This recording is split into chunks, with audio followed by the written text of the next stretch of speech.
عليكم شباب، ربي يوفقكم. هذا الفيديو تربية الكتكوت من عمر يوم لحد البيض، وش اسوي وشلون اتعامل ويا الكتكوت. ظل وياي بالفيديو ان شاء الله تستفاد.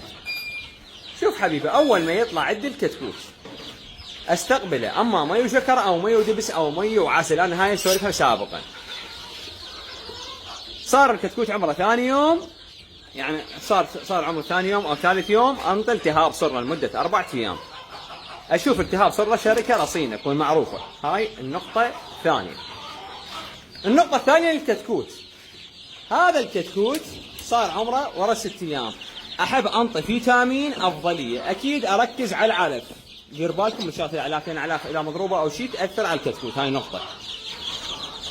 اركز على مساحه الكتكوت اللي اخليه بيها. تيار الهواء ممنوع، يعني اخليه قدام تيار هواء ممنوع، ما يصير شتاء او كان صيف، لازم درجه حراره معتدله. زين، هسه كتكوت صار عندي بهاي الاعمار اللي بالكم اللي هي فروج. شو راح اتعامل وياهم؟ تمام، هذا راح استعمل وياه نظام الوجبات، اكل نظام وجبات. هسه راح اقول لك اللقاحات شلون وكورس اللقاحات. اللقاحات تجي عمر 20 يوم انطي لقاح بالمي، انطي للكل لقاح بالمي كتاكيت. هذا صار عمر كتكوت 20 يوم. ورا ال 20 يوم شو اسوي؟ الكتكوت صار عمره شهرين، القحه ابره. بعد اعتمد على لقاح انا معتمده، البيطري مالتي ناصحني بيه، اعتمده هذا شو اسمه اللقاح. صار عمر الكتكوت 4 شهور، اعيد اللقاح اللي عدته عمر شهرين، اعيد اللقاح نفسيته، اضرب الكتكوت اللي صار هو سفروت. زين، صار عمره 6 شهور، انا قاعد احكي لك تربيه احترافيه. يعجبك سويها، ما يعجبك انت حر. اكيد اعبر الفيديو وانا بخدمتك، اخوك وخدمتك. صار عمر 6 شهور، عيد اللقاح اللي ضربته بشهرين وب4 شهور، عيد اللقاح. تمام، هسه هنا تتوقف انت. بعد صارت عندك دجاجه تبيض، هسه راح ارجع لك على خطوات هماتين.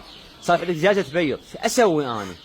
بعد كل 4 شهور اعيد اللقاح، كل 4 شهور اعيد اللقاح. ليش؟ على مود اني دائما ارفع مناعه طيري.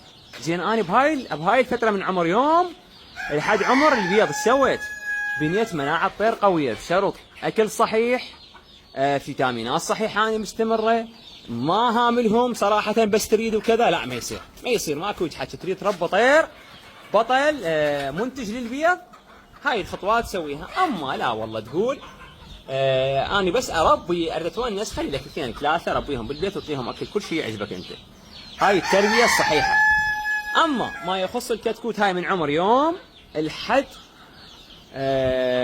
لما تصير دجاجة وتبيض أو يصير ديش ويعو، أنا سولفت لك إياه.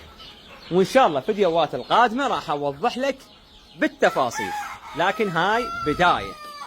وتحياتي لكم شباب، ربي يوفقكم.